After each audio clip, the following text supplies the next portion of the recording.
नमस्ते स्टूडेंट्स। आज हम 12th क्लास फिज़िक्स के सिलेबस और उसके मास डिस्ट्रीब्यूशन के बारे में थोड़ा डिस्कस करेंगे। उससे पहले दो पॉइंट मैंने यहाँ बोर्ड पे लिखे हैं जो बता देने ज़रूरी हैं। कुछ स्टूडेंट्स ने पूछा है कि कोर्स परिवर्तित होगा क्या।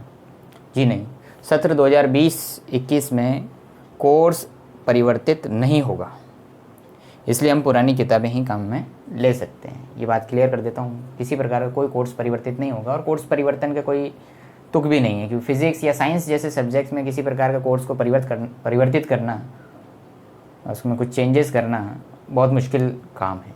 इसमें कुछ चीज़ें जोड़ी जा सकती हैं, कुछ चीज़ें हटाई जा सकती है, लेकिन इस पूरे कोर्स को, साइंस को हटा करके कोई दूसरी चीज़ नहीं लाई जा सकती।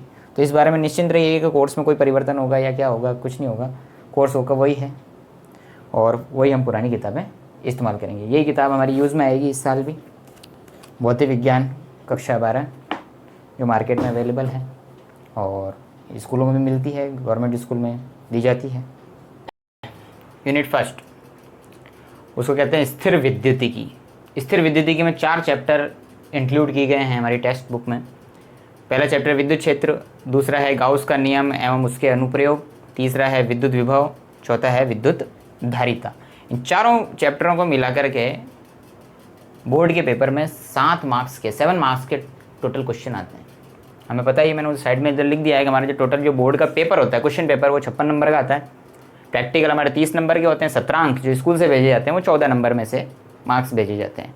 तो वो जो 56 नंबर का क्वेश्चन पेपर आता है, उस 56 नंबर के क्वेश्चन पेपर में 7 नंबर के क्वेश्चन शुरुआत के 4 चैप्टर से पूछे जाते हैं, जो हमारी यूनिट फर्स्ट स्थिर विद्युतिकी कहलाती है। इन 4 चैप्टर में, इनको स्थिर विद्युतिकी इसलिए कहते हैं क्योंकि इन चारों चैप्टरों में हम स्थिर आवेशों का अध्ययन करते हैं। स्थिर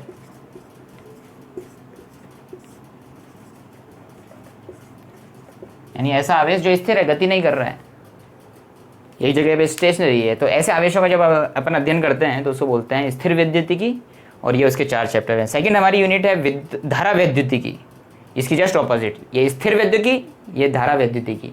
धारा मतलब प्रवाहित होना, यानी कि आवेश जब प्रवाहित होने लगता है,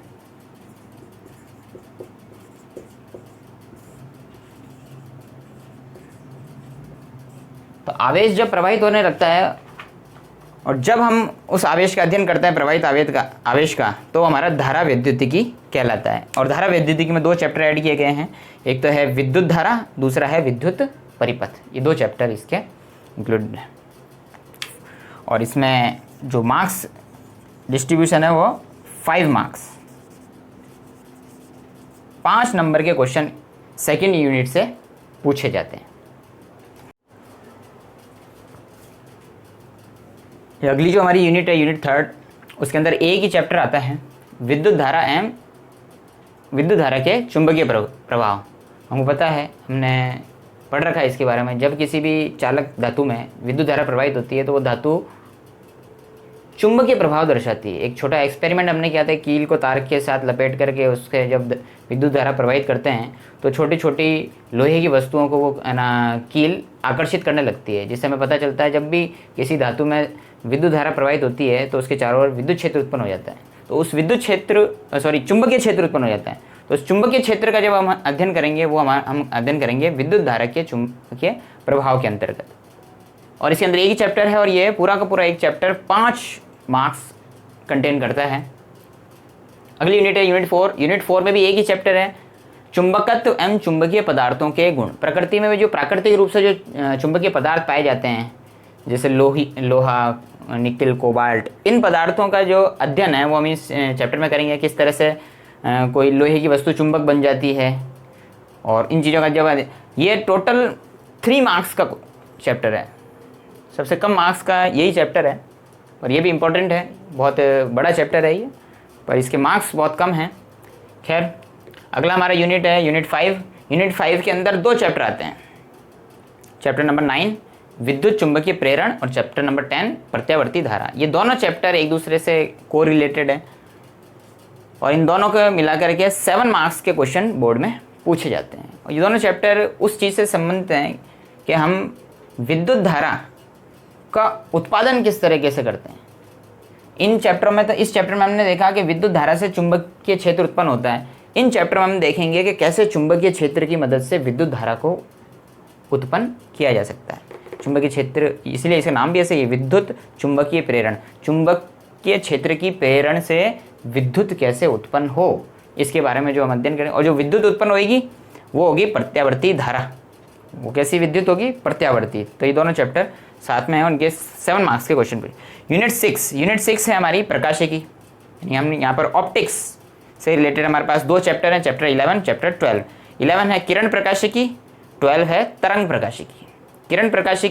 किरण प्रकाशिकी में लेंस, दर्पण और अपवर्तन, परावर्तन, टेलीस्कोप और माइक्रोस्कोप, इन चीज़ों का अध्ययन इसमें हम थोड़ा पढ़ चुके हैं। 10th क्लास में हमने पढ़ चुके हैं कि किस तरह से प्रकाश की किरण किसी लेंस से अपवर्तित होकर के वो जो मुख्य अक्ष के समांतर आती है तो फोकस से होकर गुजरती है, गोलीय दर्पण, अवतल लेंस, उत्तल लेंस, वो सारी चीज़ें हम जो 10th में पढ़ी थी वो इस किरण प्रकाशिकी के चैप्टर में हम दोबारा पढ़ेंगे और थोड़े बड़े रूप में पढ़ेंगे।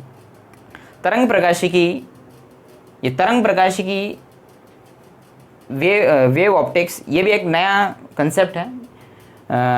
इसके बारे में तुम्हें जब हम ये चैप्टर पढ़ेंगे तभी अपन इसके बारे में सही तरीके से डिस्कस कर पाएंगे कि क्या है, क्योंकि इसमें प्रकाश को एक तरंग के रूप में मान करके अपन अध्ययन करेंगे। यहाँ पे तो प्रकाश को एक किरण माना है सीधी दिशा में चलने वाली, यहाँ पर एक तरंग माना है, किस तरह से वो वेव के रूप में चलती है।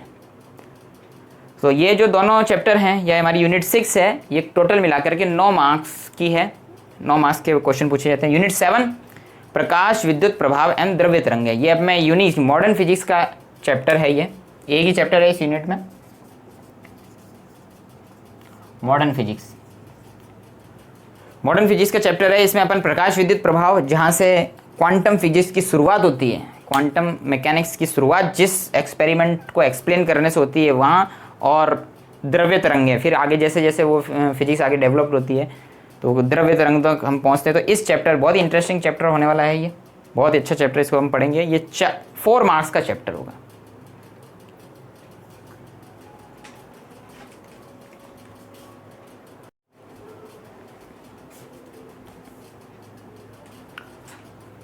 नेक्स्ट हम यूनिट नंबर 8 की बात करें तो यूनिट नंबर 8 में 2 चैप्टर हैं। चैप्टर नंबर 14 परमाणु भौतिकी, चैप्टर नंबर 15 नाभिकीय भौतिकी। ये दोनों परमाणु से रिलेटेड चैप्टर हैं और टोटल 6 मार्क्स के क्वेश्चन इसमें पूछे जाते हैं।